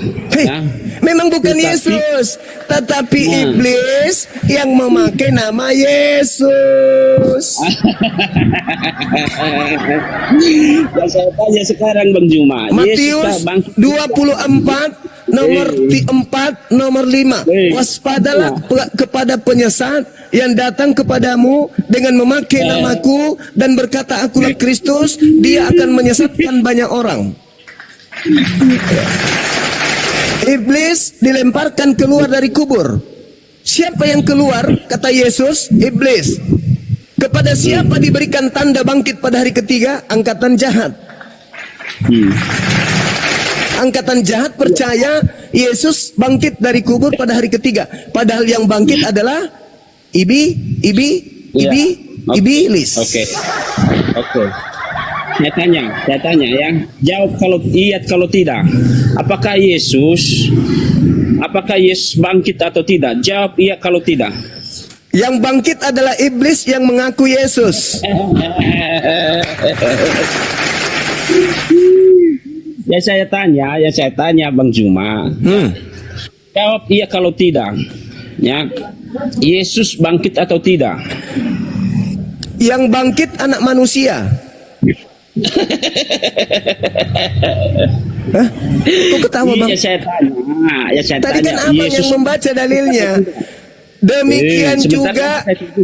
Demikian juga anak manusia akan keluar dari perut bumi 3 hari setelah dia 3 hari 3 malam. Anak manusia kan? Betul nggak? Bang Juma, yang saya tanya, apakah Yesus bangkit atau tidak? Tinggal jawab ya atau tidak, itu saja. Ayo. Tapi habis ini saya jawab, saya tanya juga Anda. Pertanyaan pendek dan saya minta jawaban pendek. Boleh? Boleh bang? Jawab dulu iya atau tidak. Iya, setelah saya jawab, saya balik nanya dan saya juga akan bertanya kepada Anda ya atau tidak. Betul? Boleh. Oke, Boleh. ulang pertanyaannya. Apakah Yesus bangkit atau tidak? Bangkit. Nama yang oke. bangkit. Siapa nama yang bangkit? Yang bangkit itu Yesus. namanya siapa? Yesus. Oke, tepuk tangan. Baca Matius.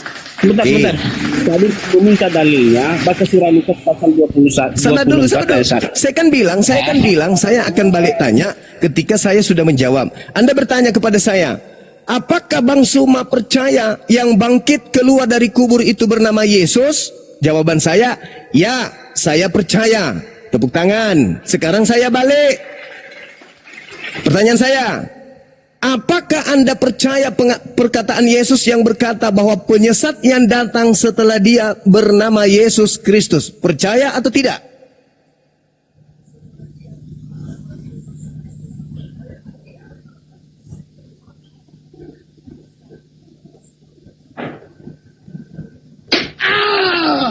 Yang bangkit keluar dari kubur bernama Yesus. Oke. Sekarang saya tanya, penyesat yang datang setelah Yesus bernama Yesus. Ya atau tidak? Matius 24 nomor 4 nomor 5. Penyesatnya datang bernama Yesus. Aku padamu saudaraku duha, aku ingin kamu sehat kawan. Biar imanmu itu lurus. Yang bangkit itu adalah anak manusia. Yang Yesus katakan di dalam Yohanes 6 nomor 70. Bukankah aku yang memilih engkau yang 12? Siji di antaramu adalah iblis. Siapa yang masuk ke liang kubur adalah orang yang dikutuk. Orang yang dikutuk adalah pemakan suap. Ulangan 27 nomor 25. Siapa yang makan suap adalah Yudas. Apakah Yudas anak manusia? Jelas dia bukan anak tempe tapi anak manusia. Berarti yang keluar dari kubur adalah si iblis. Bang Juma. Ya, baca surah Lukas pasal 24 ya. Di mana Nomor Yesus, 36. Sebentar. Ya, Nomor Lukas 36. pasal 4. Enggak, dari awal baca. 44. Ya, baca. 44. 24 tentang kebangkitan Yesus, ayo. Iya, 24 nomor 44 sampai nomor 30, 24 sampai nomor 26. Iya, baca saja. Oke. Apakah Yesus itu bangkit atau tidak? Apakah Aku yang berkata kepadamu. Aku berkata kepadamu. Harus tergenapi semua yang tertulis tentang aku di dalam kitab Taurat. Nabi-nabi, Mazmur. Betul?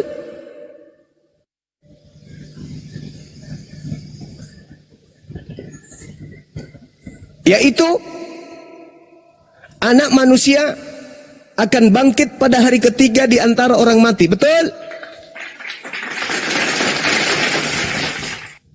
Yudas anak manusia atau anak ayam? Yudas iblis. Di mana Yudas adalah iblis? Yohanes 6 nomor 70. Yudas adalah iblis. Bang Juma. Yang saya tanya tadi, ya, karena lain kau bilang, lain yang saya tanya. Ya, saya tanya, apakah Yesus bangkit atau tidak? Saya sudah mengatakan iya. Dan saya balik bertanya, apakah menurut Yesus penyesat datang memakai nama Yesus? Apa? Apakah penyesat datang memakai nama Yesus? Iya, makanya Yesus berkata kepada murid-muridnya dan kepada berhati-hatilah terhadap para nabi-nabi palsu. Itu Yang didatangi oleh Yesus palsu. Jujuran, ya, untuk Tanda-tanda nabi palsu pengikutnya seperti apa, Pak? Tanda-tanda nabi palsu. Tanda-tanda nabi palsu bisa dilihat dari pengikutnya. Betul?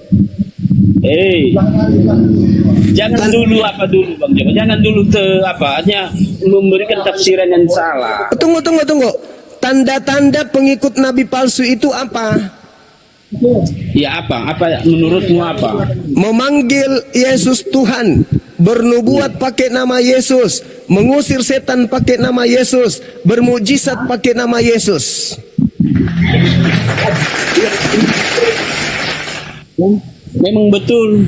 Karena Nah, banyak yang sekarang ber- pertanyaan saya, siapa yang memanggil dan bermujizat pakai nama Yesus? Umat Islam atau umat Kristen? Sebentar, kita masih belum tahu siapa. Sebentar lagi sudah nyata dalilnya di dalam Matius 20, Matius 7 nomor 22 23 Cak Ayu. Tanda-tanda nabi palsu dari buahnya kamu bisa melihat mereka memanggil aku Tuhan, bernubuat pakai namaku, bermujizat pakai namaku, mengusir setan pakai namaku. Pertanyaannya, siapa yang mengusir setan pakai nama Yesus? Islam atau Kristen? Iya. Ia kan dulu baru menyangkal. Jujurlah kawan, jangan membodohi diri sendiri.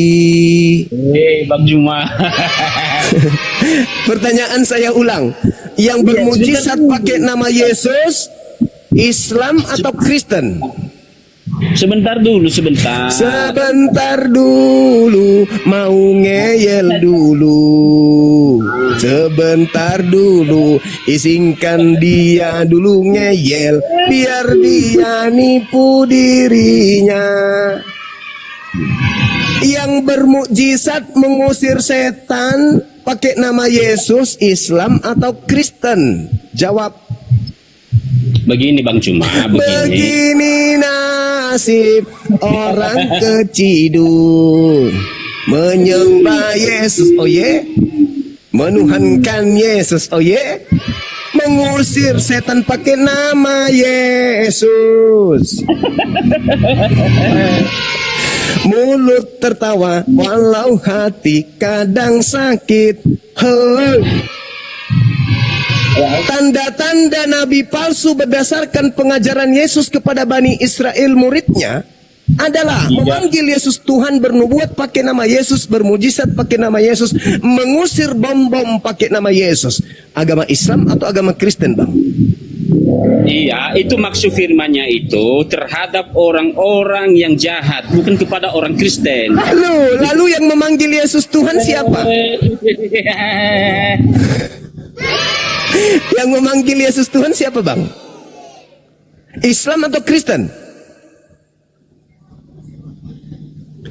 Kalian memanggil Yesus Tuhan karena kalian menganggap yang keluar dari kubur itu adalah Yesus anak Maria. Padahal itu adalah penyesat yang Yesus sendiri katakan dalam Yohanes 12 nomor 31. Dunia ini akan dihakimi, sekarang juga penguasa dunia akan dihukum dan akan dilemparkan keluar dari kubur. Dah selesai kita, Bang, ya. Waktu saya mau sholat Jumat, saya rasa Anda berpikir lagi, apakah Anda ingin mati dalam keadaan memanggil Yesus Tuhan atau Anda ingin meninggalkan agama yang kata Yesus, pada hari terakhir nanti aku akan berterus terang kepada mereka, enyahlah daripada aku tidak mengenal kalian, kalian semua adalah pembuat kejahatan. Itu kata Yesus, Matius 7 nomor 22 sampai nomor 23. Barakallah Mbambung. Itu, Bang, itu dalil, Bang. Kalau kami umat Islam, wah, qad aflahal mu'minun, beruntunglah orang-orang yang mukmin, kata Allah. Alladzina hum, orang-orang yang melaksanakan apa? Salat. Beruntung kami. Nah, kalau kalian, hanyalah daripadaku, kalian semua adalah pembuat kejahatan. Alamak, itu menyedihkan itu, Bang. Tapi kalau kami umat Islam, dikatakan oleh Allah, kami itu adalah orang-orang yang beruntung karena kami beriman kepada Allah, beriman dengan iman yang sejelas-jelasnya. Alif Lam Mim, Zalikal kitabu la raiba fihi hudan lil muttaqin alladzina yu'minuna bil ghaibi wa yuqimuna shalah. wa mimma razaqnahum yunfikun. Walladzina yu'minuna bima unzila ilaika wa ma unzila min qablik wa bil akhirati hum yuqinun. Kami itu orang-orang beriman yang diberi nikmat keselamatan. Sedangkan kalau saudara, innalladzina kafaru sawa'un 'alaihim a'anzartahum am lam tunzirhum la yu'minun. Khatamallahu ala qulubihim wa ala sam'ihim wa ala absarihim ghishawatun wa lahum azabun adim. Wa minan nasi man yaqulu amanna billahi wa bil yawmil akhir wa ma hum bimu'minin yukhadi'una Allah walladzina amanu wa ma yakhda'una illa anfusahum wa ma yash'urun fi qulubihim marad fazadahum Allahu marada wa lahum azabun alim bima kanu yakzibun. Na'udzubillah summa na'udzubillah. Kenapa saudara menipu diri saudara? Yukhadi'una Allah walladzina amanu. Mereka ingin menipu Allah dan orang-orang beriman. Kata Allah, wa ma yakhda'una illa anfusahum wa ma yashurun. Padahal sesungguhnya mereka hanya menipu diri mereka sendiri. Kenapa mereka menipu diri mereka sendiri? Kata Allah, fi qulubihim marad. Di dalam hati mereka ada penyakit. Fazadahumullahu marada. Kemudian Allah menambah penyakit itu. Walahum azabun alim, dan mereka tidak lain mendapatkan azab yang pedih. Bima kanu yakzibun, dan karena dusta mereka. Anda berdusta, bang. Ini Al-Quran yang mengatakan itu. Siapa yang memanggil Yesus Tuhan, bernubuat, mengusir setan? Ya Kristen lah, siapa lagi? Kata Yesus dalam Matius 7, 15 sampai nomor 23. Waspadalah kepada nabi-nabi palsu yang datang kepadamu dengan menyamar seperti domba, tetapi sesungguhnya dia adalah serigala yang buas. Dari buahnya kau bisa melihat dia. Bukan setiap orang yang berkata Tuhan, Tuhan kepadaku, melainkan dia yang melakukan kehendak Bapa. Sekarang atas kehendak siapa Anda menuhankan Yesus? Atas kehendak siapa Anda merasulkan Paulus? Atas kehendak siapa Anda ke gereja? Atas kehendak siapa Anda mengajarkan kemudian Yesus itu sehakikat dengan Tuhan? Atas kehendak siapa Anda ibadah minggu? Atas kehendak siapa Anda makan babi? Atas kehendak siapa Anda kemudian menjadi Kristen? Bapak yang di langit bumi yang mengutus Nabi Musa? Bukan.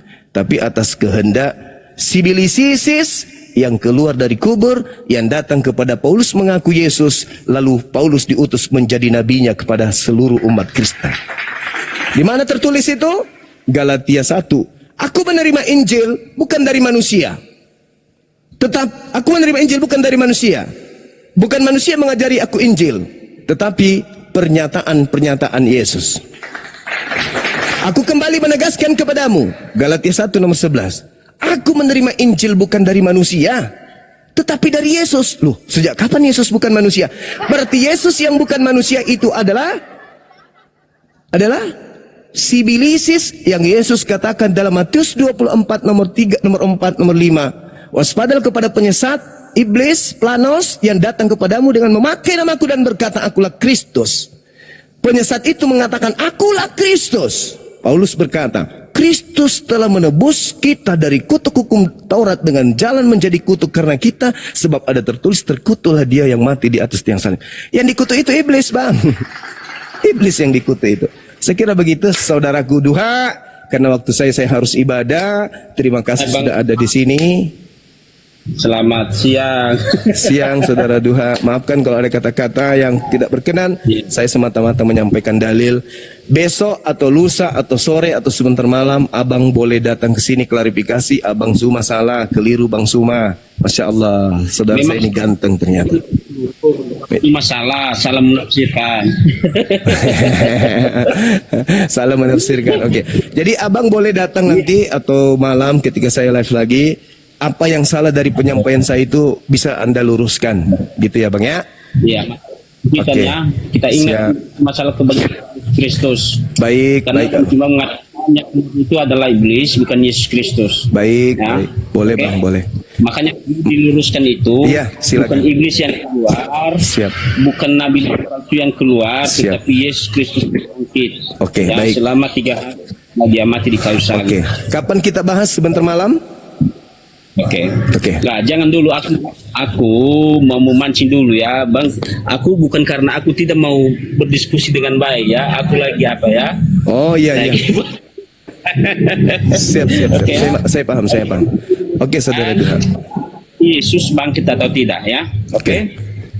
Oke. Makasih Bang Duha. Oke. Baik teman-teman, Oke. insya Allah teman kita Duha ini ingin berdiskusi kembali dengan tema ini. Yang bangkit itu Yesus atau Sibilisis, ya.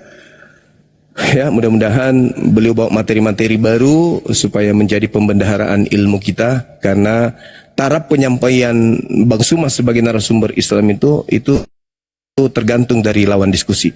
Kalau diskusinya itu menguasai, insya Allah kita akan memberikan penjelasan-penjelasan yang terkait dengan apa yang mereka bawa. Malam ini, insya Allah ya, kita jumpa dengan teman kita. Karena siang ini, insya Allah habis sholat Jumat, saya akan bertemu dengan pengurus MUI Pusat dan juga salah satu pendiri pondok pesantren, Ustadz Ahmad Tarigan. Beliau ada di Makassar. Kemarin sudah jumpa, tapi hari ini mengajak makan siang. Insya Allah kita hadir untuk memberikan dukungan, karena ada program kita sekarang nih teman-teman. Ada program kita ini, kita akan kirim buku ya ke Danau Toba, ke Karo sana, untuk mengantisipasi gerakan-gerakan pemurtadan yang terjadi di sana. Karena di situ beredar buku Saifuddin Ibrahim, Kenapa Saya Harus Murtad. Buku itu sudah beredar, Kenapa Saya Harus Murtad, kalau nggak salah itu judulnya, dan itu dibagikan kepada umat Islam. Kenapa saya harus murtad? Intinya di situ judulnya, mengajak umat Islam yang ada di Karo untuk murtad. Maka kita balas dengan menyebarkan buku ke sana, dan judul bukunya itu ya kenapa harus tetap Islam dan kenapa harus memilih Islam. Intinya di situ. Intinya kita mengkanter isi buku dari Saifuddin Ibrahim. Teman-teman kalau ingin berpartisipasi nanti boleh menghubungi kami. Kita akan kirimkan buku sebanyak-banyaknya. Kalau Anda juga butuh dengan buku itu, bukan hanya di Karo, di mana ada basis-basis misionaris, kita akan kirim buku-buku tersebut supaya anak-anak kita itu terbebas dari gerakan-gerakan pemurtadan, gerakan-gerakan anti terhadap penyembahan kepada makhluk, dan kemudian anti terhadap pendangkalan akidah umat Islam. Nanti kita akan informasikan kapan buku ini kita launching, dan kita kemudian usahakan seluruh pendidik pesantren di umum itu memiliki buku ini untuk memberikan edukasi kepada anak-anak kita, utamanya yang di luar pesantren, karena yang di luar pesantren ini sangat rawan untuk kemudian dimurtadkan. Maka kami bekerja sama dengan pengurus nasional anti pemurtadan, nah gitu ya, pengurus saya lupa namanya, tapi insya Allah saya ketemu lagi untuk kemudian menggabungkan kekuatan apologet Islam Indonesia bekerjasama dengan teman-teman yang ada di Arimatea dan seterusnya untuk membagikan buku ini yang sangat penting dibutuhkan kemudian oleh umat Islam saat sekarang ini. Saya kira begitu sahabat-sahabat sekalian, terima kasih banyak atas kebersamaannya. Insya Allah sebentar habis Jumatan setelah kegiatan ada, setelah saya datang dari proyek, akan kembali menghiasi hari-hari sahabat-sahabat dengan diskusi-diskusi seperti ini. Mudah-mudahan tidak ada yang memancing kita lagi untuk membaca isi kitabnya seperti tadi malam, ya kan ya, baca Amsal, baca Yehezkiel, ya, membuat saya sakit kepala. Wallahi ini kepala saya sakit sekarang nih, benar-benar sakit gara-gara semalam itu, entah karena ketawa kan, entah karena memang tidak layak gitu ya. Termasuk Lukas 11:27 yang semalam kita baca, ya karena mereka memancing, menuduh Nabi Muhammad dengan berbagai macam tuduhan, menuduh umat Islam menyembah batu dan seterusnya gitu ya teman-teman. Kemudian kembali saya juga umumkan kepada teman-teman yang ingin berinvestasi, ingin memiliki aset rumah. Kita ada rumah yang kita jual di Kabupaten Maros, jarak dari bandara itu kurang lebih 30 menit. Lewat jalan tol yang ada di belakang, ada jalan cor maksud saya. Lebar jalan itu 6 meter lebih. Jadi dari tol bandara langsung asrama haji ke belakang itu kurang lebih 30 menit. Sudah nyampe, subsidi pemerintah harga 173. Saya bebaskan DP-nya ya teman-teman. Yang penting ada kemampuan untuk mengangsur 1,1 per bulan. Mengenai biaya-biayanya nanti kita bicarakan. Itu enggak masalah tentang biaya. Silakan, luasnya 6 kali 13 meter persegi tipe 36. Bisa langsung ditenggalin. Listrik 1400. Model minimalis. Kemudian modelnya minimalis, dia tidak seperti subsidi, modelnya dia kayak komersil. 2 kali.